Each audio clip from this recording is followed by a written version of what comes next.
Cinema television താരം കലാഭവൻ നവാസ് അന്തരിച്ചു. 51 വയസ്സായിരുന്നു. ഇന്നലെ രാത്രി 9:30യോടെയാണ് നവാസിനെ ഹോട്ടലിൽ കുഴഞ്ഞു വീണ നിലയിൽ കണ്ടെത്തിയത്.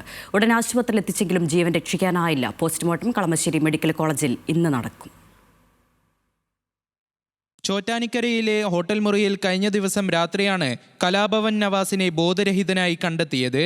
പ്രകമ്പനം സിനിമയുടെ അവസാന ഷെഡ്യൂളും പൂർത്തിയാക്കി ഹോട്ടൽ മുറിയിൽ വിശ്രമിക്കാനെത്തിയതായിരുന്നു. ചെക്കൗട്ട് സമയം കഴിഞ്ഞിട്ടും കാണാതായതോടെ ഹോട്ടൽ ജീവനക്കാർ മുറിയിൽ പോയി നോക്കിയപ്പോഴാണ് നവാസിനെ കുഴഞ്ഞു വീണ നിലയിൽ കണ്ടത്. ഷൂട്ടിംഗ് കഴിഞ്ഞ് ചെക്കൗട്ടാന്ന് പറഞ്ഞിരുന്നു. പ്രൊഡക്ഷൻ കൺട്രോളർ വിളിച്ച് പറഞ്ഞിരുന്നു. 209 നവാസ് താമസിച്ചത്.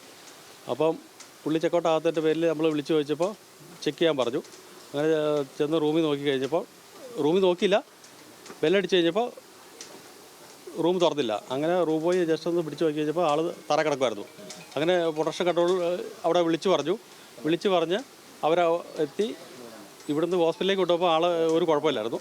8 മണിക്ക് തങ്ങളോടൊപ്പം ചിരിച്ചും കളിച്ചും കൂടെയുണ്ടായിരുന്നുവെന്ന് പ്രകമ്പനം സിനിമയുടെ അണിയറ പ്രവർത്തകർ പറഞ്ഞു.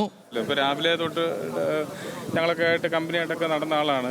പിന്നെ വൈകുന്നേരം 5:30 ആയപ്പോൾ അദ്ദേഹം ഷൂട്ടിംഗ് കഴിഞ്ഞ് പോയി കഴിഞ്ഞ് ഞങ്ങൾ ഇപ്പം ഷൂട്ടിംഗ് പാക്കപ്പ് ആയപ്പോഴാണ് ഈ വിവരം അറിഞ്ഞ് ഭയങ്കര പ്രയാസമായി പോയി. അവസാനം പോകുന്ന സമയത്ത് പോകുന്നു പറഞ്ഞ് വളരെ കൂളായിട്ട് പോയതാണ്, നടന്നു പോയതാണ്, ഒരു കുഴപ്പമില്ല. പക്ഷെ പിന്നീടാണ് പെട്ടെന്ന് നമ്മൾ 9:30 വരെ ഷൂട്ടുണ്ടായിരുന്നു. പിന്നീട് അപ്പോൾ അറിഞ്ഞത് അസുഖം മനസ്സിലാക്കിയില്ലല്ലോ. പക്ഷെ ഇങ്ങനെ സംഭവിക്കുന്നു ഇത് പ്രതീക്ഷിച്ചിട്ടുണ്ടായി. നവാസിന്റെ വിയോഗം വിശ്വസിക്കാൻ കഴിയുന്നില്ലെന്ന് പൊന്നമ്മ ബാബു. നല്ല സഹപ്രവർത്തകനായിരുന്നു. നമ്മളെല്ലാം ഒരുപാട് ആസ്വദിപ്പിക്കുകയും സന്തോഷിപ്പിക്കുകയും ചെയ്ത ഒരു പിന്നെ പുള്ളിയുടെ വൈഫൊക്കെ ആയിട്ടൊക്കെ ഭയങ്കര ഒരു അടുപ്പമുള്ള ഒരാളാണ്. പക്ഷെ പെട്ടെന്ന് കേട്ടപ്പോൾ ഷോക്കായിപ്പോയി, വിഷമമായിപ്പോയി. ആരോഗ്യം വളരെയധികം ശ്രദ്ധിക്കുന്നയാളായിരുന്നുവെന്നും വർഷങ്ങളായുള്ള പരിചയമെന്നും നടൻ കലാഭവൻ ഷാജോൺ ന്യൂസ് മലയാളത്തോട് പറഞ്ഞു. പറയേണ്ടെന്നൊന്നും അറിഞ്ഞൂടാ. വളരെ ആരോഗ്യം നോക്കുന്ന, എല്ലാ കാര്യങ്ങളും നോക്കുന്ന, ദുശ്ശീലങ്ങളൊന്നും ഇല്ലാത്ത ഒരാളായിരുന്നു. നല്ലൊരു സ്നേഹിതൻ. എന്ത് പറയണമെന്ന് അറിഞ്ഞുകൂടാ. ഞങ്ങളൊക്കെ കലാഭവൻ മുതലുള്ള ബന്ധമാണ്. ഞാൻ കലാഭവനിൽ ചെല്ലുമ്പം 95 അന്ന് മുതലൊക്കെ നവാസൊക്കെ നമ്മുടെ സീനിയറാണ്.